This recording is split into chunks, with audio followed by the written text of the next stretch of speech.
Welcome to the True Sight podcast by Oracle's Elixir, your source for in-depth analytical coverage of professional League of Legends and the rest of the esports world. I'm Tim Magic Sevenhusen. Joining me today, Team Liquid Academy head coach and caster Jake Spawn Tiberi. How are you doing today, Spawn? Yeah, I'm doing good. Had a good night's sleep. It's one of those things. It's a coin flip at the moment. I'm actually, when it's busy, I sleep like a baby. As soon as I've got too much free time on my hands, who knows? Sometimes I lie down and it just never happens. So last night I flipped the coin and I came up trumps. So we won that smart steal. So yeah, I'm feeling pretty good, Tim. Nice, good to have you on. We're recording a little bit earlier than normal, so it's very good that you had had a good sleep. And we'll jump into an exciting discussion here. I think there are a lot of things people would love to hear about from you, and we'll cover some of those topics.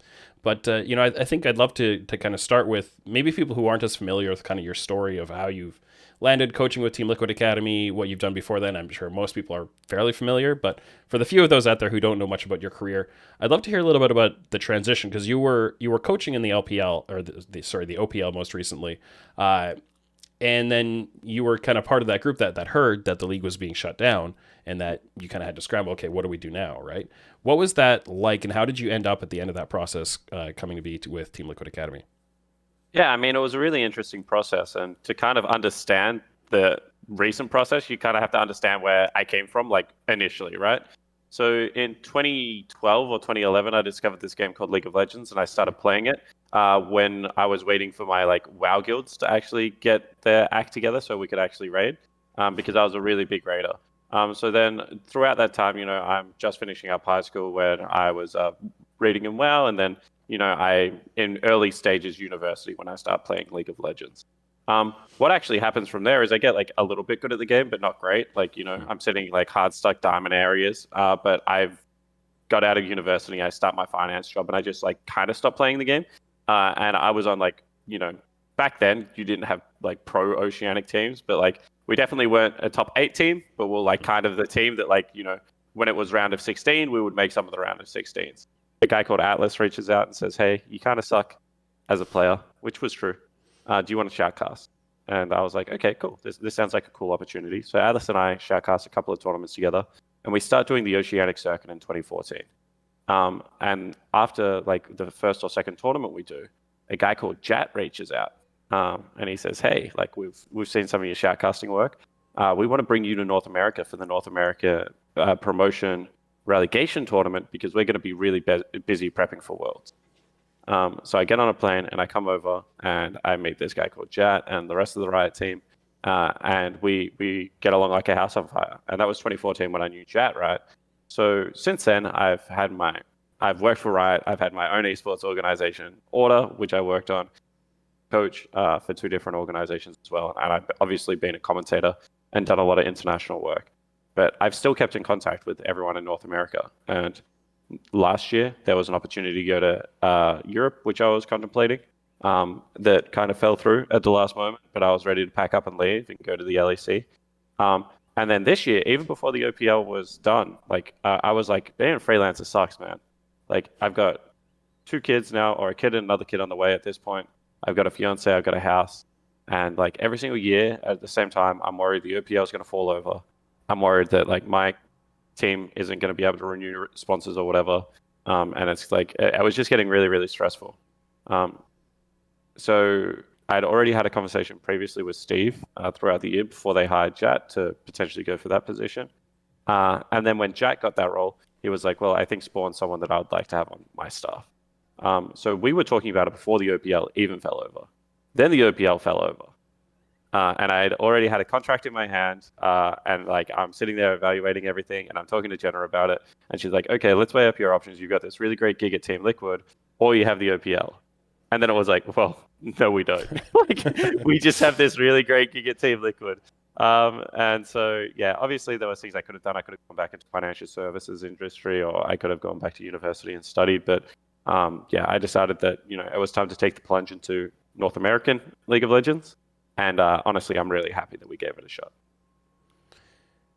So you came into Team Liquid. You're coaching the academy team, but along with you came a lot of other people from the Oceanic scene.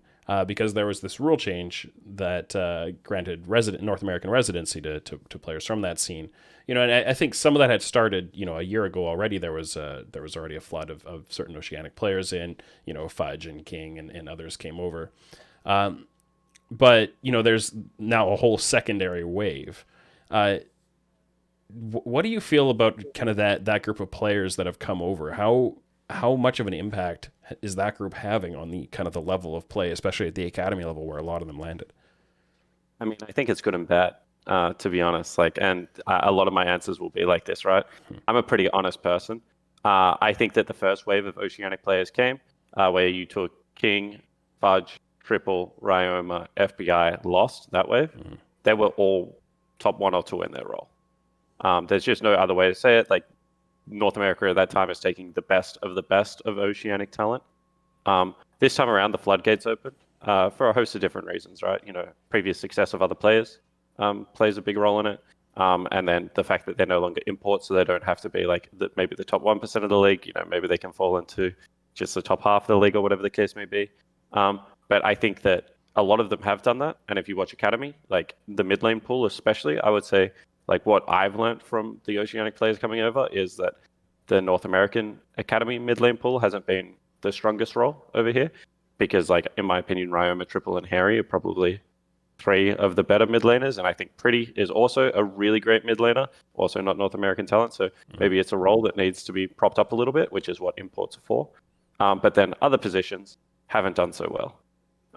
And, you can only, you look at top lane and you have a look at, how Chippy's, Thean, Topoon are doing comparatively to some of the North American top laners. And you say, well, North Americans have obviously got the top lane, like Lockdown Pat. Like some of the amateur and academy top laners, especially the domestic ones, are kind of like beaten up on those guys pretty consistently. So I think it's a mixed bag, to be honest, Tim. Like I think that there is a lot of positives and success stories. Some of the guys are struggling, but that was always going to happen. You miss 100% of shots you don't take, and I think that overall, I'm really happy that owners took a leap of faith to bring over a promising group of kids, because otherwise they would be really struggling right now in OS.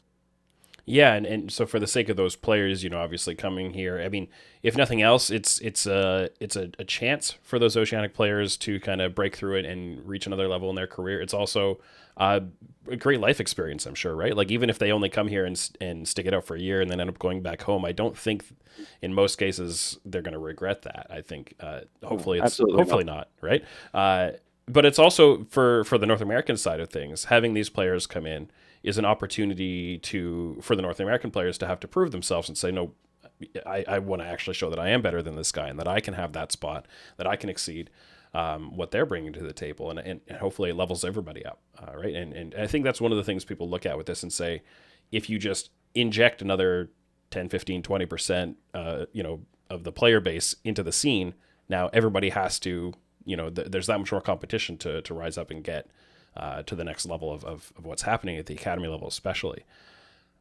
So, we'll see what happens with that. I think on your own team, there's an interesting mix of some of that. Tell me a little bit about the Oceanic players that specifically came into your team Liquid Academy. You have Eyla, you have Haeri. These are guys who weren't at Worlds, and so they probably weren't on the radar of a lot of North American fans. But I know, especially like with Eyla, I heard his name a lot in the offseason in a lot of very positive ways. So tell me what led to those 2 players landing on your team.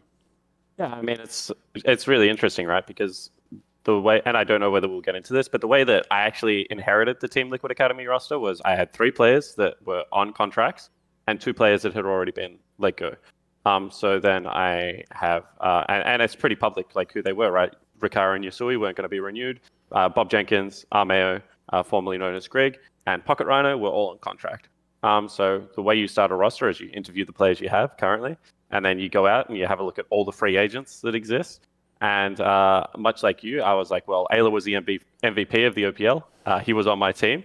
I know this guy's really great. And it's like at a situation where I reach out to Bill, who's Eyla, sorry, and I'm like, hey, what's going on? And he's like, yeah, good. I've got some interesting offers. I was like, do you want another one to just consider? And he's like, yep, sure. And I was like, well, this is, we would potentially like to have you as well. And like, it was just thrown out there as like, this could happen because like, I'm thinking this guy's going to land on Immortals because I'm hearing they don't have a support position. I'm hearing TSM is like potentially struggling to fill a support position. And like Eyla is like, for those that haven't watched Academy, there's this meme like LCS ready, right? We used to do it with like, OS players import ready. Like, is Eyla LCS ready? Ayla's LCS ready. Like, he's a very complete player. I think already. The way I would describe it is like it's been a very interesting parallel of Team Liquid has tactical CoreJJ, Team Liquid Academy has Yeon and Ayla has been like doing very similar things for your team that CoreJJ does for the last LCS team. I would say he's been so good. Yeah, and like he's a jet, right? So like I'm not expecting to get this guy, right? So but then we have another chat, and I bring CoreJJ into the chat, who's a good bargaining chip, and Core gives Ayla kind of like his rundown of philosophy of the game, and like so Ayla's like, hey, I want to come. So like bringing Ayla was always like this really nice bonus because like this guy's just genuinely, in my opinion, the best player from Oceania last year. And for those that don't know, the way the Oceanic MVP works is that the captains of the teams vote on it. No one else votes on it. So if you win MVP in OS, that means that the captains of the 8 teams think that you're the best player in the league, which turns out is a pretty good metric to decide like who's actually the best player in the league, right? Because if you ask media or shoutcasters or whatever, you get some like stats thrown in and narratives thrown in. Like players don't care about any of that stuff. All players care about is like how you feel to play against and like how you feel to play with. And so like that was Ayla. Haeri was a little bit different. Haeri is a little bit more raw than what Ayla is. He was also on my team last year. And what happened with Haeri is that I said I want to pick up a potential scouting grounds mid laner. And I definitely knew I wanted to pick up a scouting grounds AD carry because looking at the talent pool in scouting grounds, I was like, wow, this Spawn guy really high elo with lots of account. Young guy also. Andy Bendy looks pretty good as well, and he plays some niche stuff, which I really like. So I was like, I'm definitely getting an AD carry from scouting grounds. And I took scouting grounds. Yeah, pretty seriously. Like you were actually in a lot of things. Like I was running like the ocean side of scouting grounds, like pretty in depth. But I was like, I think I can get a mid lane from scouting grounds as well. And then I had a look at a lot of the mid laners, and they were really roam heavy mid laners. Captain Shrimps, like really roam heavy. Yunbi, known for his Rise and TF, really roam heavy. And I was looking at their individual skill, and I was like, mechanically, these guys are going to struggle in lane. But do you know who will never mechanically struggle at playing League of Legends? Haeri. This guy's hands are like brilliant. And so what I started doing is a lot of stats comparative and so I would have a look at like Haeri CSD at 15 minutes, and like throughout the Oceanic playoffs, this guy's plus 21 CS at 15 minutes. And I'm looking at like damage share, and I'm looking at like a whole other bunch of stats. And then like you have to do the eyeball test. Like that's your job as a coach. Like anyone can like look at stats and be like, this player's stats are better than this player's. Yeah. But then to actually eyeball and say like, but is that worth? So we're sitting there, and Jat and I, and once again, we bring in Core, because Core at this point is like, he's running around playing in-houses with the youngins, and he's really involved in the process, which was great. And I made the call as the Academy head coach that it is harder to teach someone to play lane at a good level than it is to teach someone macro. And that I could continue to work with Haeri to work on stuff like that, because I already knew that he was really open to feedback. And so I decided to bring Haeri in. I think that was absolutely the right call. Once again, like a lot of people meme me because I'm really proud of my players, but like the impact that Haeri had on Academy coming over, I think was huge. Like this guy draws so much pressure in the mid lane. So that were kind of my 2 Oceanic pickups. The fact that they were from my team also were an added bonus, because I'm a little bit of a different coach. Like I'm 30 years old, I'm a dad. I'm also pretty strict. So like having 2 people that already knew the culture that I was going to bring to the team definitely was a help. When you have 40% of people already bought into team culture, like it's very easy to sway the rest. Whereas when starting from scratch, it can be quite tough. Yeah, that makes a lot of sense. With the rest of the team then, so you had these players, Jenkins and Armao were already around and on contract, and you had to, I guess, decide whether to hold on to them or whether to end those contracts and find a replacement there. I'm sure Jenkins was the one of those that I imagine was a little bit more locked in, because Team Liquid had brought him to Worlds. He had played Chinese solo queue with them. It seemed pretty clear from quite a long time ago that this was a player that the Team Liquid management wanted to continue investing in.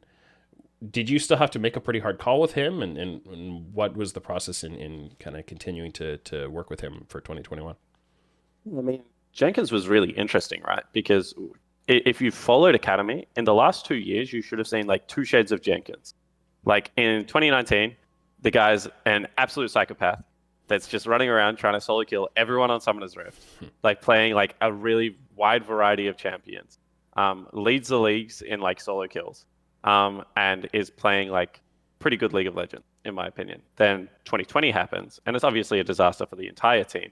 But Jenkins in particular is playing a lot of weak side, is playing some strange picks, like some Lilia top games and stuff like that. And I think like a lot of people would have said that he stocked wrong, right? But it was quite interesting because when I became the TLA head coach, what they did is they gave me access to all the scrim VODs and the stage game VODs with audio.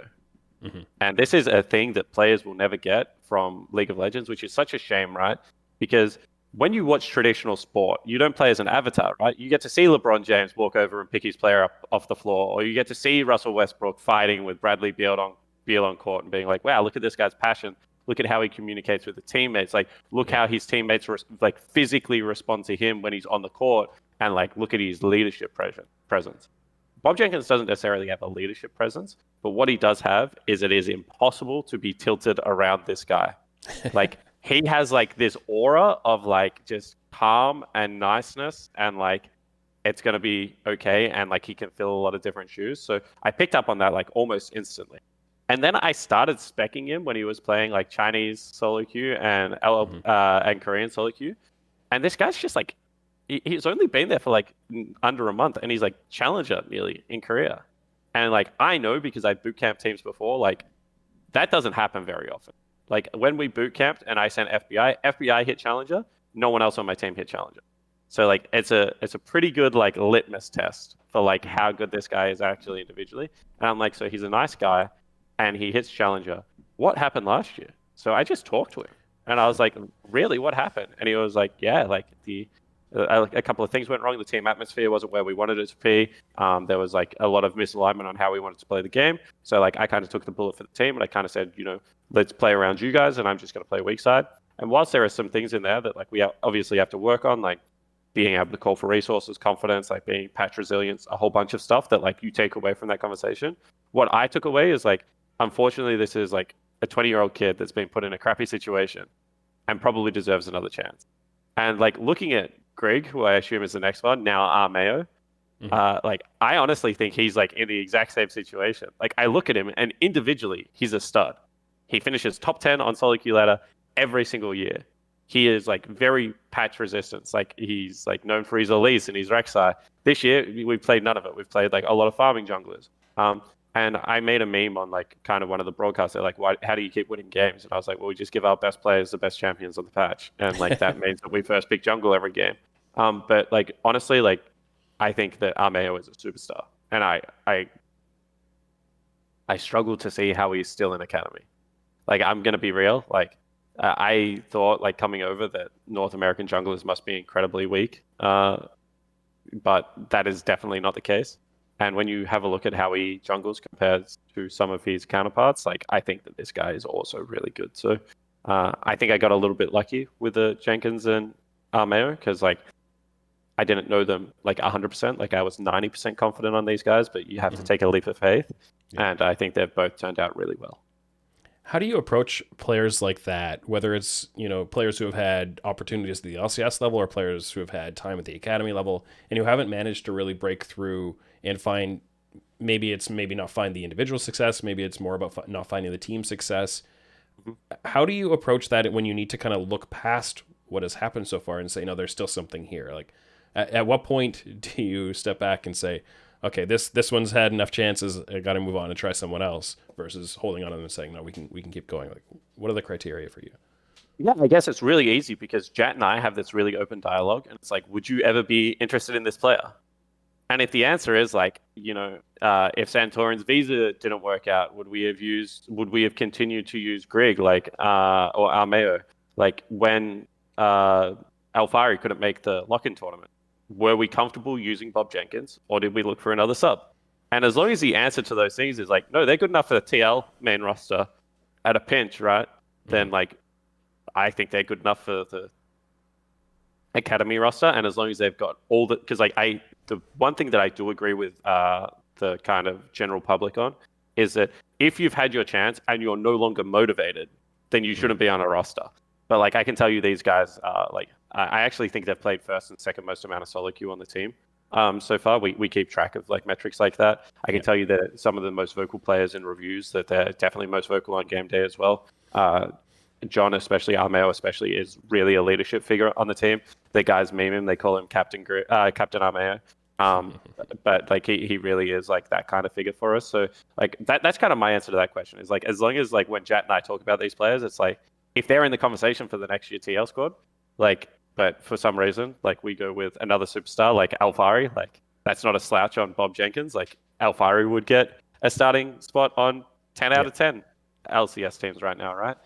Then I will continue to persist with these guys if they are hungry and driven. Yeah, it is a little bit of a challenging topic though, because motivation is a really big part of it. But I think the other way I sometimes look at it is, if a certain player has had 2 years of being coached at the LCS level or even at the academy level and hasn't been able to break through, maybe there's an opportunity for a player who hasn't had that type of coaching, give them 1 year of coaching and maybe they can exceed that, and you choose to invest into that as well, right? Like, how do you balance the continued investment in a player that a little bit about versus taking a bigger risk for a potentially bigger reward? Yeah, I think that's really interesting, right? Because like, and this is where it comes into the account of like how are teams actually constructed. And I was laughing. I maybe it was one of Monty's podcasts or Duncan's. I can't remember. It was one of those two guys. I consume a lot of League of Legends content, but they were like, G2 doesn't have the best academy team. G2 have the rest of LEC playing their academy team for them, right? And this is kind of where like you have to identify like what kind of team you are. Yeah. And I don't think, like, we are getting better at developing grassroots talent here at Team Liquid. And it's something that we're passionate about and will continue to do. And we took the first step bringing me over and putting me in charge of the program. And in future, we'll look to do something like amateur, I'm sure, if not the exact replica of amateur. Like, we will be involved in grassroots League of Legends for high elo players, especially younger high elo players. Yeah. But it's really interesting because, like, at a certain point, this is just all gut to me. Like, and this is like kind of where I have to trust myself. And what I need to be able to do is go, okay, Bob Jenkins specifically. This is a guy that every single game has been close to solo killing his opponent. I put him on picks that are very dangerous to play, like Lulu top lane into Renekton, and say, you must have prio for the first 5 levels of the game, otherwise the game playing can't happen. So he's playing on this razor thin edge that fans are so critical of. Because, like, I'll give the example, we played, the TL main squad played Kennen into Aurelia against Immortals, and there's the same razor-thin edge. Go get me priority, Alfari, in a range versus melee matchup. Make one mistake, boom, you die. Like, you get snowballed on, game over. So we put Bob Jenkins on that same razor-thin edge. And what I will say is that so far, Bob Jenkins, in my opinion, and I would like to hear your opinion on this, is at least a top 3 top laner in Academy at the moment. Like, I don't think that there are 3 people that you could say have performed better than the guy. Yeah, I'd have to like lay out all my notes and decide. I'm not going to commit myself to an opinion because I don't want to just throw it out there without having reviewed. And I actually like I need to. So I do Academy standouts every week, and I kind of use that to keep touch on kind of where the things are. And I haven't done it yet because last week only had 1 game, and I'm doing a bunch of prep for amateur, and I'm actually on an amateur desk tomorrow, so I've kind of let that slip to the side a little bit. So I'm gonna be careful on my own opinions here, but he has definitely, I think last year as well. Sorry, I'll just read a couple of stats for the people out there, right? So damage per minute, which is like a good stat in some contexts and a really bad stat in other contexts. He's first in damage per minute by a mile. He's 550 damage per minute. That's nearly what 80 carries are putting in this year. Goal differential at 15. He's 3rd on that. Experience differential. He's like, what is he? Yeah, he's up the top there as well. So like, I think like overall, this is a guy that like, and then if you have a look at how many solo kills the guy has, because like it's a really important stat, he's got 6 solo kills as well. So like overall, like if you just use the like no eyeball test at all on his individual play, but you have a look at like kind of how he's holding up stats wise, like he's certainly towards the top of the league. Yeah, for sure. Like I would definitely not come in and like, even if I'm not ready to 100% commit to being top 3, I definitely would not put him outside top 5. And I think top 3 is a very, very reasonable thing to say, especially as I kind of scan through the list of names and remind myself where I stand on them. But I think also last year, you know, the entire TL Academy year in 2020 was pretty rough. And there were some, you know, to some extent, they had kind of the knees cut out from under them right at the start when Tactical had to get promoted. And that kind of took something away from, now they're scrambling to figure out, okay, now what? And it kind of, they rotated a lot of roster pieces, and you could see that they never really got their footing. But there were definitely, you know, several points throughout the year when I'm like, oh, Jenkins is kind of catching my eye. And then, you know, quiet and the team struggling. And then, oh, Jenkins catches my eye again. And he was, I'd say, one of the people on the team that I thought maybe there is something more there. And that I honestly wasn't very surprised that you guys decided to keep working with him, because I could see there's a, you know, a germ of something to be explored for sure. There is one player on your team though that we haven't talked about yet, and that is, I'd say, the true kind of like bring up a rookie who hasn't had a chance before. Came out of Scouting Grounds, like you said. You ended up with Yeon in the bottom lane. What kind of impression has he been making on you? Honestly, like he's like I don't play favorites, as in like you know, I love all my children equally, and I happen to have 5 League of Legends children and 2 real children. That's hard though, eh? Yeah, but as a parent. Yeah. Side note, I have 4, and I don't have a favorite either. Yeah, but Yeon speaks to me. I really enjoy working. Like he is I don't mean this in like a condescending way, but he is a great kid. Like, you know, I'm a little bit older than him. I get to play big brother / like loving uncle or whatever. But he at Scouting Grounds, like I had a look at like so for those that don't follow the Scouting Ground format, you play a bunch of these open scrims where the coaches get to like kind of come in and like look at all these different players, and then you get to have an interview with the players, and then they say, right, now draft your team in this picking order that's based off your LCS standings from last year. So obviously, you know, TL, we don't get a great pick, but like, so then you go out and you play a lot of these games. So I'm watching the 80 carries and I'm like, wow, this is a really competitive role, right? Shoryu, Andy Bendy, Andy Bendy, Spawn, and Yeon. And I'm like, wow, this role's actually like, this is damn good. Like, I knew who Shoryu was already. The other 3, like, they're no slouches. And we get into the interviews, and I'm like, this young guy's got personality. Like, he's got spunk. Like, there's a little bit of like something about him, right? And then so we take him for team motion. And just the whole time, like, and Jat always like picks on me about this, right? Like, we have a debrief every single day after Scouting Grounds, and everyone's like, you know, how's Yeonbi going? How's NXI going? You know, how's whoever going from these other teams? And every single day, like, you know, day 1, like Yeon's like maybe the 5th person I mentioned. Then day 2, like he's the 3rd person I mentioned. And like every day after that, he's like the first person I mentioned. I'm like, we got to buy a higher draft pick. Like, I want this guy on my team. Like, come on, guys, like, get me the higher draft pick, like, because I really want this guy on my team. And then, like, we're at the point where it was like, we're going to take an educated gamble because we think that Yeonbi, NXI, Tomio, a whole bunch of people, like, public perception-wise, had, like, maybe, like, we thought that were projected to go higher in the draft, is, like, the way I can say it. And then the draft happens, and just bam, straight away, CLG take Yeon, and I'm just like, oh, like, sugar, like, I'm in some trouble here. This guy that, like, I really want on my team is going to be snapped up. So we took Spawn, who I also thought was really good, and if Spawn had have ended up on my team, I would have been, like, really happy as well, because he's much different personality-wise to Yeon. He's very quiet, a little bit more reserved, but, like, mechanically is, like, absolutely up there as well. But personality-wise, I just thought, like, this guy's going to really fit in with Harry, and he's really going to fit in with Bill. And one of the problems I had last year, and this is something that a coach has to, like, face, is, like, I had 2 really good players in my bottom lane with completely conflicting personalities. And, like, that was really hard. That's sometimes harder to overcome than a skill deficit, like, is conflicting personalities. So when we finally got permission to speak to him throughout that and then pick him up, I was honestly, like, I was really happy. Kid in the candy store. This was like my moment where I was like, my team is complete. Everything has fallen exactly where I wanted it. I did not have to go to option 2 in any role. Like, this was craziness.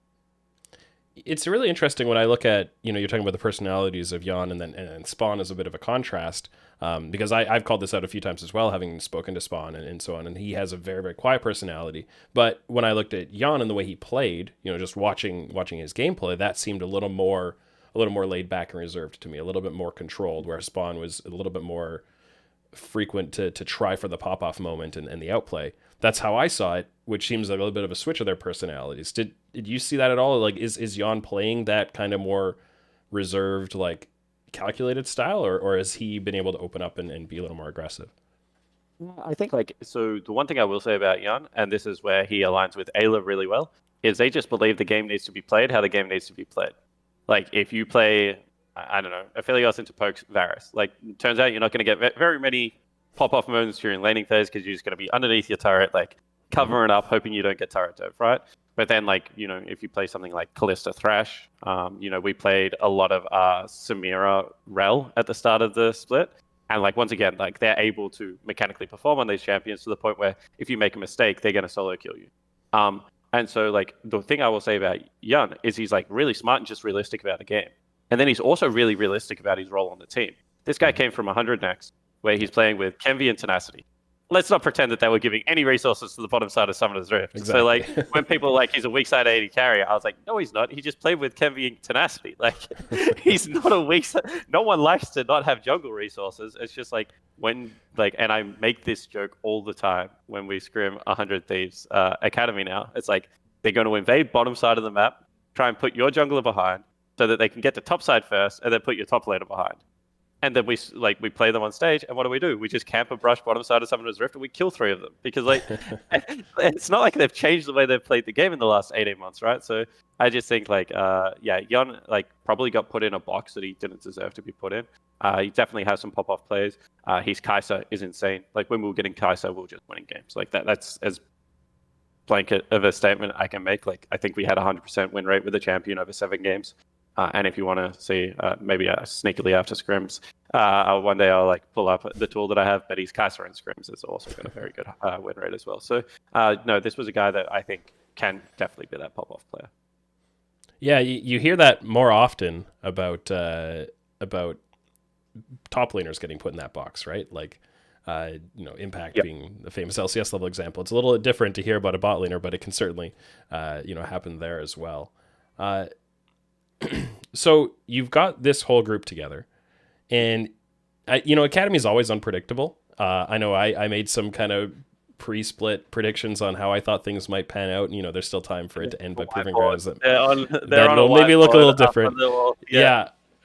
Completely off. And, I knew that a little bit going in, that this is going to be I have a lot less confident in my Academy projections than I would in my LCS projections. I still feel pretty good about my LCS ones, and Academy is well, I got that wrong. You guys stormed out of the gate. You're tied for first. Did you have that kind of expectation of how these guys would click and how they'd be able to play in the first round robin? Yeah, absolutely. I sat my guys down and I looked at them all in the eyes and I said, our goal is to make LCS. And the easiest way to do that is to win this damn thing. Every single player in this year, on this team this year, except for Yeon, who I would say, can have another year as well. Their goal this year should be to make LCS. Bill's already been an MVP. He's played 2 years in Oceania before this, so we don't consider him a rookie. And he's made finals every single time he's played in the OPL. So there's no reason this guy's not gonna go up. Haeri, I think in the exact same boat. And then you have Bob Jenkins and Armao, who've been a part of the system for a long time. And I said time's running out, guys. You're old men now. You're in your dreaded 20s of the esports players world. You gotta be able to make that jump. So and then I watched a scrim the first time we ever scrimmed. I don't normally share a lot of scrim stuff. But funny story, what happened was Riot told the main team a little bit later that, hey, we need you guys for a photo shoot. So we're supposed to be scrimming the main team because at this point we're just one big squad because Alfari and Santorin are still overseas. Right. And we're scrimming against an LCS team, and we say after game 2, hey, we gotta go, man. But what we will do, because we don't want to ruin your whole day, is we're gonna put our academy players in with Bob Jenkins and Armao, and they're gonna complete out the scrim for you. And the guys flew onto Summoner's Rift like you would not believe, and it was bang, bang, bang. And I was just like, ooh, like, okay, like this is the kind of team we got now. Like, Yeah. it's like, this is a team where like individually I had no question, but like there's no ego gameplay. They like we call it, we play for the Kings, and we like have the Kings in like whatever comp we have, and we play for those pieces, and like anyone is willing to like sacrifice anything. And I was like, straight away, as soon as I played that scrim set, I was like, all right, I'm gonna have like a really hard time as a coach this split, because this is going to be like, managing challenges is something a lot of people can do. Like, one of the easiest things as a manager is to come in and be like, I have a dysfunctional bottom lane. I need to spend a lot of time with my bottom lane this week, and like that's going to be the goal of the week. When everything's working, your job becomes really, really hard. Because you're like, how do I keep this on track? But how do I continue to challenge these guys and continue to push the floor up, but to the point where they're not constantly experiencing failure and therefore like losing confidence as opposed to getting confidence. And I was like, that's what this year is going to be all about. How do I continue to raise the floor of these guys? And hopefully I'm doing an okay job of that. Yeah, seems like it's going pretty well so far. I think that opportunity to kind of to mesh with some of the LCS roster, and especially, hearing how involved CoreJJ was as you were putting things together, it makes it pretty interesting for me. Also looking at the in-houses that he was leading a lot. He had a lot of games playing with Yeon. How much of an influence do you think that has? I mean, specifically for a bot lane pairing, I guess, for having a player like him around, to whether he's, just giving advice from a more of a background role, or whether he's playing directly with the guy, duo queuing, playing in-houses with him. How much does that accelerate a player's growth? Insane. Like it's like so valuable. Like there is absolutely no other way to say it. Like, and the one thing I will say is, when I took this job, I said to chat that, this needs to be a squad. Like, this can't be your team and my team, and we get together every morning and we talk about how your team's going and how my team's going. It needs to be like, when we create resources, they're shared resources. When you guys have a read on something, we need to have a similar read. When we scrim each other, we need to be able to give each other scenarios. It's not like only we're playing for the LCS team. When your bottom lane needs 2v2 practice, we'll give it to them. But when my bottom lane needs 2v2 practice, we expect that to be reciprocated. Same with top lane, same with mid lane, all the way down. And the one thing I will say is that jump is so much easier when you have someone like CoreJJ, who is completely bought into the culture. CoreJJ sat me down at the start of the season and he said, welcome on board. I said, thank you very much. And like, this is the world champion. Like, I'm a little bit like flustered at this stage. And he's like, I'm really excited to work with you, like, already, because I was pretty involved with these in-houses. I would coach every now and again. He was like, I've already learned like some stuff from you. Like, I think you're going to be a really great fit. And I was like, fantastic. Like, I can't wait either. And he's like, I truly believe that if anyone on the academy team is better than the people on the main team, all of us should be aware that like they're coming for our job. And he's like, and that includes Eyla. And I was like, wow, this guy's like, he's like super like, he's breathing like what I want this all to be. And then just make that comment, but then to still duo queue with like a competitive counterpart. Yeah. And still like coach and train. Like, you just have to understand like what kind of like beast this guy is. Like, he's pushing himself forward by training his replacement. Like, that's craziness to me. Like find someone else that is willing to do that. But that's really what CoreJJ is all about. And I think that he is like, he's built definitely, but it's like, sure, the training helps like to a certain level, and he's like making mechanically better, because he's like, did you see this angle? Like, why did you not go in at this point? This one you stepped up and you took free damage. But it's like, culturally, it's like when CoreJJ is asking you to duo queue more, or when CoreJJ is saying, hey Yeon, why aren't you in in-houses tonight? Because like, I want you on my team. Culturally, that speaks to something completely different, and I think his cultural impact is like a 10 out of 10. Yeah, and it's a really interesting thing with the presence of academy teams and the idea of, the academy player trying to take the LCS player's job, that I think we have definitely seen plenty of times where you can imagine maybe from the outside that the LCS player is going to try to protect their job, right? They're not going to share information. They're not going to help the academy player get better. They're maybe going to actively, if they play in-houses, they're going to try to make them look a little worse because they got to, and you understand why, self-interest, you want to hold on to your job. And having people who can see it from a more holistic perspective, and maybe it's just, maybe confidence comes a lot into it. Like, yeah, this guy, I'm going to help this guy get better because I'm so good that I can afford to, and I'm still going to hold on to my job. Not everybody's going to be able to feel that way. I don't know. There's a lot of complex psychology to it, but That's something that as an org, if you can find those players, that's just going to be so massive and so valuable. And I think it's been really good. I mean, just the existence of those in-houses in general, the structure of them, and getting other people in the league to buy into them, that's valuable for all of NA for sure. So that's been something to celebrate with CoreJJ, definitely. So I'd love to spend a little bit of time now, go through a few questions that we had from people who are listeners of the show. These were submitted on patreon.com/oracle-elixir. I post the guests in advance, so you can submit your questions from them there. And so we have a question from IamnottheNSA, who wants to know about the influx of Oceanic players, and specifically, how much merit do you think there was to the number of signings, the volume of Oceanic players who came in, and how much do you think that might have just been maybe an overreaction, a knee-jerk response to the whole residency status change, with teams seeing the success of FBI and then King and Lost coming up behind them and trying to kind of capture that for themselves? Yeah. Okay. So let's call it what it is. It was a knee-jerk reaction to the success that other Oceanic players had. But that doesn't mean that it wasn't the right thing to do, right? It was there had been a wave of successful import. So let's continue to explore this avenue of bringing up new talent. And I think that they got the right players. There's no one that got imported where I'm like, oh, he was a dud in OPL. Did they even watch any of the games? This guy sucked. So I do think that whilst it is a knee-jerk reaction, I think that that's not necessarily bad. There's a reason that the body has these reflexes in the first place, right? It's self-protection. And I think what happened with a lot of the North American talk, it was okay, one thing that it is implied that we lack is raw talent. So how do we get an injection of raw talent? And that doesn't just mean into Academy. And I think that you raised a really relevant point. How does solo queue feel now that there's 25 good players running around, right? Mm-hmm.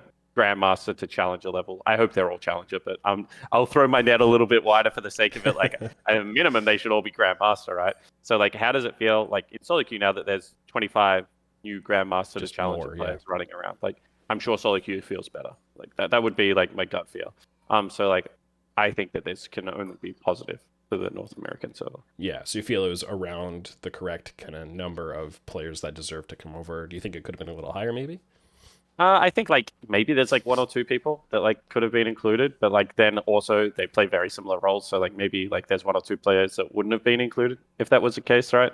And I think also a couple of Oceanic players kind of shot themselves in the foot. I'll give one example because it's pretty close to home. My jungler, his name was Only.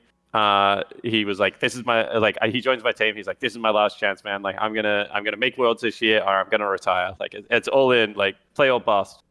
And we obviously didn't make worlds, so he retires, and now everyone gets picked up to go to North America, and now he's unretired playing in LCO. And I'm why did you announce retirement? But so that's an example of a player that I think maybe didn't manage his off season the best. But I think that overall the number was probably the right number. The existence of the LCO that you mentioned, and I meant to bring it up earlier actually, is I think an interesting follow on to this question of with the players left behind. You mentioned a year ago when kind of that first wave of Oceanic players came in, it kind of skimmed the top off the OPL, and now we've had a further skimming, a secondary skim, and the OPL has been resurrected in this different form. How do you feel about that league and its ability to kind of, I guess, recover or continue on? And how's it going to do? Yeah, I mean, Papa would be able to speak to this as well. Australians, New Zealanders, we're hella resilient, man. We're stuck on an island, in the middle of nowhere. We don't know how we got there. But we have so many things that are going against us. But the one thing that we always will have, and this is for every sport, is we are just so damn competitive. I say to my team sometimes, guys, am I too competitive? Do I just want to win too much? Is the intensity that I want to feel from you guys unrealistic? Because I think Australians in general, and I always use cricket as an analogy, right? We are one of the best cricketing nations in the world, and for a lot of people that doesn't mean anything. But do you know who else are the big cricketing nations? India, Sri Lanka, places where population. It's just so much bigger than our population. but we're able to go toe to toe, and that's just because like we have really, really good sports culture in Australia. Like everything is about sport. Like, you know, I always tell this story. I was in Perth one time with my partner, and we're out for a really nice dinner in like this beautiful like restaurant. You know, you're paying like $100 for a steak there, and then a projector screen comes down the side of the wall, and the football game comes on. And we're like, what is this? Like, and it's the WH Derby. And Papa's from WA, so he'll be able to tell you. But when Fremantle plays against the Eagles, like everyone watches. And they're like, well, if we didn't put it on, no one would come out to dinner. Like that's the kind of culture that you have in Australia. So like we'll bounce back. Like 100%. Like it will take a couple of years. Like I say this all the time. Like be a good supporter. Support and be patient. Support the guys that are here and be patient with them, but also support the guys back home and be patient with them as well. Get involved with the LCO, like still watch it, still tune in, still consume the content, because that's what you need for the league to survive. And then the teams have done the right thing. Everyone in LCO is like 18, 19 years old at the moment. By the time they're like 20, 21, like there will be a couple of players that are ready to come over. Yeah, we definitely wish the league, luck. It was pretty sad to see things get shut down and be uncertain, but I'm glad to see that there's some forward momentum again. MagicalQaz wants to know, what do you think could be done structurally, the way the Academy season has been set up this year, for the top 6 teams that perform and then have this giant break? What is a bit of a shift that you think could be done to handle, or do you see that break as an issue? Yeah, I see it as an issue. But I don't see it as an issue in the same way that a couple of the other teams see it. So I had an alternative solution. So the way it currently works, for those that don't know, top 6 teams from Academy auto qualify for Proving Grounds and have a 5-week break. 7th, 8th go into the first tournament where top 4 will go through. Then 8th, 9th, 9th, 10th go through to the second tournament. Then there's a last chance tournament, right? I actually like that format for the bottom 4 teams. It gives them a lot of reps, and I think that that's something that a bottom 4 team probably needs. My idea that I was pretty hot on is just remove the bottom 4 from the league and then can play one more final round robin where the games count towards seeding. Okay. And then, there's 6 teams left, so there's 5 weeks of games, like in a theoretical world or something like that. So then that's what you do. And I just want 1 or 2 games a week for my guys. Because I think that a lot of the top teams would use their academy team slightly different from the bottom teams. We use it a lot for LCS practice, like being able to get specific comps, things like that. So I don't want too many games because I need my team to be able to do that. And I also think the game quality is quite good at the moment when we do that, and they learn a lot. But no competition is bad, because it stagnates you. So I want the happy medium ground. Yeah, I think things can definitely go too far in either direction, right? You can have too much scrim time and not enough stage time, and then you don't get to actually test yourself and confirm the direction you're going. And you can also have, far too many games and too few scrims, and there's been a lot of other content going out about that. I know Kelsey Moser was sharing some opinions on that, I think, on Hotline League, and other things about how when you have so many games every week, like the amateur teams are having, and so little time to actually scrim and work on underlying concepts and foundations, I think that can cause issues too. So something in the middle, like in anything, a middle ground is generally the best approach. I think to a similar extent, the LCS is having that issue right now, right? Because they play best of ones, but they play 3 days a week. So right. There's 3 days a week where you can't scrim in a theoretical world. Some teams are now scrimming on those days as well. But the thing about League of Legends is I know people are but in traditional sports, they just do training X amounts of days and stuff. It's but in NBA, they didn't nerf point guards last patch to not run as quickly. It's a really different scenario where you have to be constantly learning the game. So a lot of the training philosophies don't necessarily carry over. Some of them do, and we don't use enough of them, I think. But I think that the LCS is potentially in the situation right now where 3 game days could potentially hurt growth, in a sense that there isn't as many scrim days and equal balance of off days as there used to be. Yeah, definitely. And I think with those 3 separate days, it's not just about the loss of the day, but also the fact that you have to prep for 3 different teams. And that involves different game plans and, the way you think about it, and that messes with your week as well. So PapaSmithy wants to know how big you think the gap is between the top 3 teams in Academy and the bottom 4 of the LCS. There's no gap.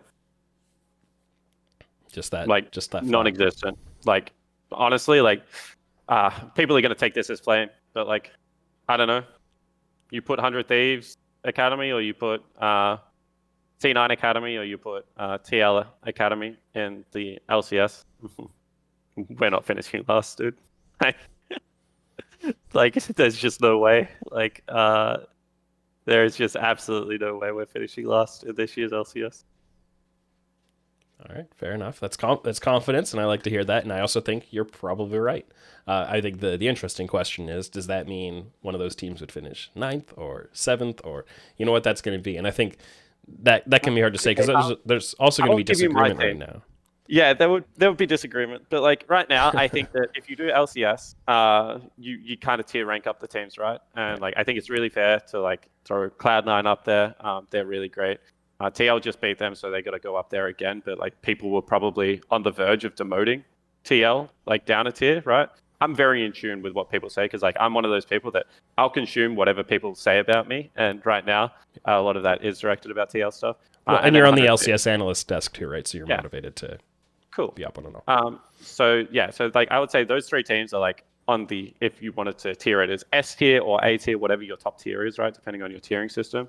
And then you have teams like EG. People are starting to talk about Dignitas with their winner over TSM being in this tier, but I'm not so sure. TSM. I thought they were contenders, man. Yeah. I mean, it depends how you group a contender. This is what I found out about North Americans. Like, if you're not going to win, they mean that the championship team is the only contender in the league. So, like, you know, it's like Dignitas, TSM, EG. And so that's like top 6, right? The Academy teams would beat everyone. There you go. Hot take for you, Tim. Yeah, no, it's interesting. I think like FlyQuest is an interesting one where you go, okay, they should be better than this, right? We would roll. Yeah, no, actually, that's not true. Palafox is actually really good. Licorice is really good, and obviously Jose Diodo is great. I think that team has like synergistic issues at the moment. I think it would be more fair to put like FlyQuest in the above bracket and re-drop. Like, if you wanted to, because there's a difference between power rankings, which is like current form, and like overall where you think the teams are going to end at the end of the season. I think it's very realistic to say Dignitas will not be there at the end of the season, but FlyQuest will be. And that's one of the challenges when you use the term power rankings is it's supposed to be current form, but it's an easy framework to discuss like projections and stuff. You end up using the term I end up using the term for multiple different things, but it is what it is. Let's wrap this off with one more from Edward Greene. Going a little bit further back in your history, what's your favorite international game you've casted? And he says, why is it Cloud9 versus Vitality at 2018 Worlds? What is my favorite? I think like I casted the TLIG upset. Like that's got to be up there, doesn't it? Yeah, that's exciting. And by casted, I mean what happened was I was the LPL guy on the casting desk with 2 North American guys, and then IG started losing, so I just stepped backwards off the desk like this, and the North American guys started going wild, and that was fun. Honestly, like I'm one of those weird casters where like until you show me the game, I'm like, wait, I really casted that? Like I casted that weird base race? Like, but my favorite casting memory ever is MSI 2015, I want to say. No, 2016 in China. One of the first days, it's me and Kobe on the analyst desk, and it's the CLG roster that's like got the North American flag all over their thing and the Canada flag, depending on where their players are from, and they've really bought into like they're pulling in the Homer fans, right? And like it's Huhi playing Aurelion Sol and this kind of stuff, but it was like also really good RNG with Mata and Uzi, and it was Kobe and I on the analyst desk, and we're just sitting there, and this crowd is pumping. And Kobe and I are just screaming our heads off, like RNG versus CLG. And that was actually the MSI where, like, for those who don't remember, there's a big Stixay play where he turns around on Kalista and just kills everyone from a 10,000 gold deficit. Watching games with passionate people is actually, like, one of my favorite things. And Kobe and I are, like, just linked in some way in that regard. Whenever there's a really good game going on, we'll find each other. And, like, in the end, the producers were like, hey, guys, like, we need you to calm down because you're going to blow your voices out and you're not going to be able to cast the rest of the event. But that event was, like, the event that I'll never forget. Yeah, that was definitely exciting for sure. Well, thank you very much for joining us on the show today, Spawn. What is the best way for people to follow you and your work? Honestly, like at the moment, I hang out in Reddit a lot. So like, if you're a fan, like hop over on the TL Reddit. I try and engage over there as much as possible. Then for socials, like @SpawnLol is my Twitter. Spawn the Caster is my Instagram that I use very poorly. But if you want to see photos of me and my weird stages of facial hair, go check that out too. Great. You can support the TrueSight podcast at patreon.com/oracleselixir, and you can subscribe on Spotify, Google Podcasts, and Apple Podcasts, as well as anchor.fm/TrueSight. And make sure you check out the Oracle's Elixir Discord server to talk about League of Legends esports, data science, and recently a lot of other topics. Links for all of those will be in the show notes. This has been the TrueSight podcast with Jake, Spawn, Tiberi, and I'm Tim Sevenhusen. Thanks for listening.